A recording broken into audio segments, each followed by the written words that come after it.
यारो जरा सोचो, आपको कोई बीच रास्ते में पीट कर चला जाए और आप कुछ ना कर पाओ, लेकिन उससे बदला लेने के लिए आप खुफिया मार्शल आर्ट की ट्रेनिंग ले रहे हो और क्या आप अपना बदला ले पाओगे, ये जानने के लिए वीडियो को लास्ट तक देखना। कहानी की शुरुआत में हमें पतले और दुबले लड़के को दिखाया जाता है जिसका नाम केसी डेविस होता है। वह एक छोटे से कंपनी में अकाउंटेंट का काम करता है। केसी अकेला और शांत किस्म का लड़का था, इसीलिए जहाँ वो काम करता था वहाँ उसे कोई पसंद नहीं करता। कुछ देर बाद केसी अपने घर आ जाता है जहाँ उसके साथ उसका डॉग भी रहता था। अगले दिन केसी ध्यान देता है कि उसके कुत्ते का खाना खत्म हो गया है, इसीलिए वो खाना लेने के लिए पास के ग्रोसरी शॉप में जाता है। लेकिन तभी सुनसान रास्ते में दो आदमी मोटरसाइकिल पे आते हैं और उसे गन के बारे में पूछते हैं और वहां से चले जाते हैं। अब किसी को कुछ समझ नहीं आता, इसीलिए वो अपना डॉग का फूड लेकर घर की तरफ जाने लगता है। कुछ देर बाद वो आदमी फिर से मोटरसाइकिल पे आते हैं, जिसे देखकर केसी घबरा जाता है और भागने लगता है। लेकिन इस बार वो बहुत सारे थे, इसीलिए वो केसी को पकड़ लेते हैं और उसे बहुत मारते हैं। अब कुछ दिन बीत जाता है और केसी की आंख एक हॉस्पिटल में खुलती है। वो घर वापस आता है और मैसेज चेक करता है, लेकिन उसका तबीयत पूछने वाला कोई नहीं था सिवाय उसके बॉस को छोड़कर। अब इस खतरनाक से इंसिडेंट के बाद केसी को बाहर जाने से डर लगने लगता है, इसीलिए वो घर के अंदर बैठ के मूवी देखते रहता है। एक दिन जब वो गैंगस्टर वाली मूवी देख रहा था तो उसे एक आइडिया आता है और वो सोचता है कि उसे एक गन खरीद लेनी चाहिए ताकि अगली बार से उसके साथ ऐसा कुछ ना हो। अब अगले दिन केसी उस गन के शॉप पे पहुंच जाता है जहाँ उसे एक गन के बारे में पूछता है। फिर शॉपकीपर उसे एक फॉर्म देता है जिसे फिल करके केसी अपने घर जाने लगता है और अपनी लाइसेंस वाली गन का वेट करने लगता है। कुछ देर बाद घर आते टाइम केसी को एक कराटे क्लास दिखता है जहाँ पर कराटे सिखाया जाता है। तभी वो चेक करने के लिए अंदर जाता है जहाँ वो देखता है एक टीचर अपने स्टूडेंट को कराटे सिखा रहे होते हैं। कुछ देर बाद क्लासेस खत्म हो जाती है और केसी उससे पूछता है कि क्या वो क्लास ज्वाइन कर सकता है। टीचर मान जाता है और उसे पूछता है कि तुम कराटे क्यों सीखना चाहते हो। अब केसी उसे झूठ बोल देता है कि उसे फिट और हेल्दी रहना है, इसीलिए वो कराटे सीख रहा है। फिर कुछ देर बाद वो बाहर आता है जहाँ उसे एक लड़की मिलती है जिसका नाम एना होता है और वो उस ग्रुप में इकलौती लड़की होती है। अब अगले दिन केसी अपना क्लास शुरू करता है जहाँ उसे व्हाइट बेल्ट दिया जाता है और इसी दौरान और एक स्टूडेंट होता है जिसका नाम कैनन होता है जिसके पास पर्पल बेल्ट होता है। अब कैनन उसे कुछ मूव सिखाता है जहाँ वो केसी को जोर से चेस्ट पर लात मारता है और वो नीचे गिर जाता है। फिर केसी अपने आप को संभालता है और कराटे सीखने के लिए बहुत मेहनत करने लगता है। केसी धीरे धीरे काफी अच्छा कराटे सीख जाता है और खुद को बहुत इम्प्रूव कर लेता है। कुछ देर बाद वहाँ एक आदमी केसी को बताता है कि वो प्रमोट हो सकता है ब्लैक बेल्ट के लिए। अब वहाँ के जो बॉस होते हैं वो प्रमोशन से पहले अपने दादाजी के बारे में बताता है जो कि इस दुनिया में नहीं है। वो बताता है कि उसके दादाजी को गोली मारी गई थी, इसीलिए वो बिलीव करते थे कि जो गोली यूज करता है वो कमजोर होता है। फिर वो एक मूव के बारे में बताता है जिसे यूज करके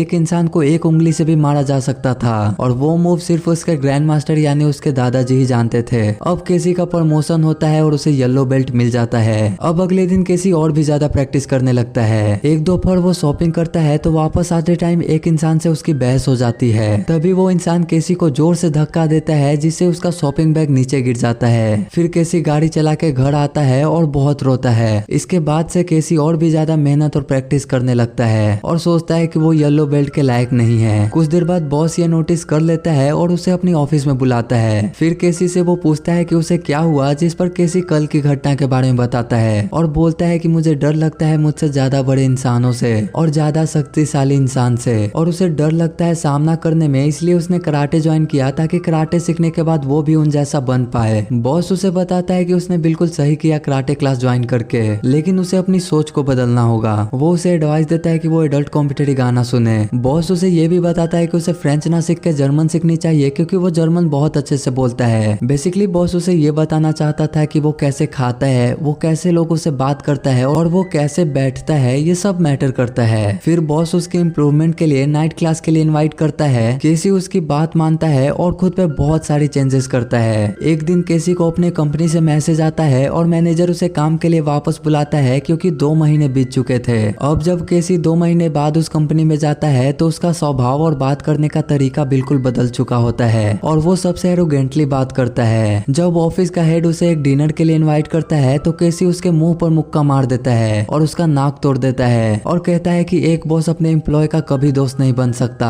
अब जाहिर सी बात है इस तरह की बर्ताव करने से केसी को जॉब से निकाल दिया जाएगा और मैनेजर उसे सच में निकाल देता है। लेकिन फिर भी केसी अपने बॉस का एडवाइस पे चलता है और अपने कुत्ते को पालना भी बंद कर देता है। कुछ दिन बाद केसी अपना नाइट क्लास कर रहा होता है, तभी वो देखता है वहाँ हेनरी भी आया हुआ है जबकि उसे नहीं बुलाया गया था। अब हेनरी को बुरा लगता है कि क्योंकि केसी उसे नहीं बताया था कि वो नाइट क्लास करता है। अब क्लासेस शुरू होता है तो बॉस हेनरी को अपने पास बुलाता है क्योंकि उसे अपनी एक मूव सिखानी थी। फिर बॉस उसे बोलता है कि नाइट क्लास के लिए तुम्हें नहीं बुलाया गया था, लेकिन फिर भी तुम यहाँ आए, और ये बोल के बॉस हेनरी का हाथ तोड़ देता है। फिर अगली रात बॉस केसी को कॉल करता है और कहता है कि जो तुम्हें मारा था वो उसे पहचान गया है, इसलिए तुम मुझसे मिलने आ जाओ। फिर वो बॉस से एक बार में मिलता है। अब केसी उस इंसान को फॉलो करता है जिसने काफी पी रखी होती है, और वो इंसान अपना बाइक लेने के लिए गैराज जा रहा होता है। फिर केसी उस इंसान को बहुत मारता है और उसका सर फोड़ देता है। फिर केसी देखता है कि बॉस उसको मारते वीडियो बना रहा है। अब केसी उस इंसान का चाबी लेता है और पास में लगे साइकिल को खोलता है तो वो अनलॉक हो जाता है, और तभी केसी को बहुत बुरा लगता है कि उसने गलत इंसान को मारा है और बॉस ने उस इंसान के बारे में झूठ बोला था। फिर केसी वापस घर आ जाता है और वो बहुत डरा हुआ होता है। कुछ देर बाद वो देखता है कि उसका कुत्ता बेहोश पड़ा हुआ है। तभी वो अपने कुत्ते को हॉस्पिटल लेकर जाता है और डॉक्टर केसी को कहता है कि कुत्ता मर गया है। वो बोलता है कि कुत्ते की मौत गला घोटकर की गई है, लेकिन डॉक्टर ये भी कहता है कि कुत्ते के दांत में खून है, यानी उसने किसी को काटा था।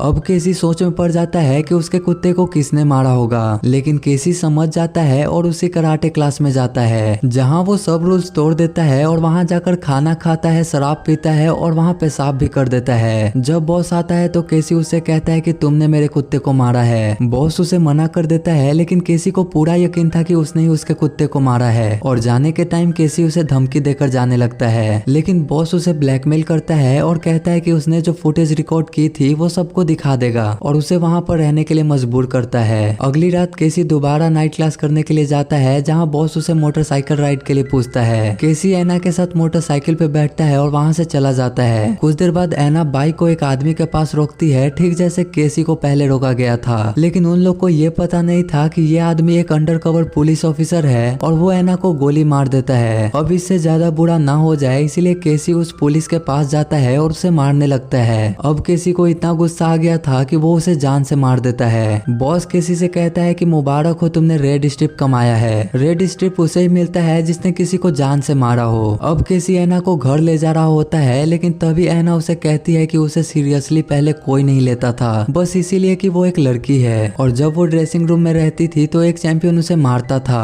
और एना ने एक दिन उसी के बेल्ट से उसे मार दिया था। और एना उससे कहती है कि तुम कराटे क्लास दोबारा मत जाना, लेकिन केसी चोरी छुप के कराटे क्लास में जाता है और तभी उसे एक नया रूम मिलता है जिसमें हेनरी का डेड बॉडी पड़ी हुई होती है, जहाँ पर उसी के बेल्ट से उसे लटकाया गया था। केसी देखता है कि वहाँ पर बहुत सारे कैसेट होते हैं जिसमें एक कैसेट केसी का भी होता है, जिसे देखने के बाद केसी को पता चल जाता है कि उसे जिसने मारा था वो और कोई नहीं बल्कि बॉस ही था, और वो समझ जाता है कि ये पूरा प्लान उसको कराटे सिखाने के लिए किया गया था। फिर केसी अपने घर वापस आ जाता है। कुछ देर बाद बॉस को हेनरी का डेड बॉडी मिल जाता है और वो उसे जला देता है। अगले दिन केसी बॉस को कहता है कि वो उसे मार देगा और उसे उसकाने के लिए वो असली नाम से बुलाता है, और उसका असली नाम लेल्जी होता है। और वो बॉस से कहता है कि तुम ब्लैकमेल करते हो अपने पुराने स्टूडेंट को ताकि वो तुम्हें रोज पैसे दे, और क्लास छोड़ने के बाद भी तुम उसे जबरदस्ती मेंबरशिप के पैसे लेते हो। अब केसी उसे चैलेंज करता है फाइट टू द डेथ के लिए, जहां बॉस को मालूम था कि वो जीत जाएगा, इसीलिए वो हाँ कर देता है और वो दोनों रिंग पर उतर जाते हैं, जहां पर केसी एक गन को निकालता है और उस पर गोली दाग देता है और बॉस वहीं मारा जाता है। अब अगले दिन केसी बॉस के डेड बॉडी को फ्लोर पर लेटा देता है और बाकी सबसे कहता है कि उसने ही बॉस को मारा है क्योंकि उसे फिंगर पंच टेक्निक आती थी जो सिर्फ ग्रैंड मास्टर को आती है। और क्लास कंटिन्यू करने से पहले केसी सबका हाथ चेक करता है, जहां वो देखता है थॉमस के हाथ पे बैंडेज किया गया है। बैंडेज हटाने पे केसी समझ गया था कि उसका डॉग इसी को काटा था और इसने ही उसके डॉग को मारा है। अब केसी नया डॉग लेता है जर्मन शेफर्ड और उसे ट्रेन करता है जर्मन लैंग्वेज में, और उस कुत्ते से थॉमस को मारने के लिए कहता है और थॉमस वहीं मारा जाता है, और यहीं पे मूवी खत्म हो जाती है।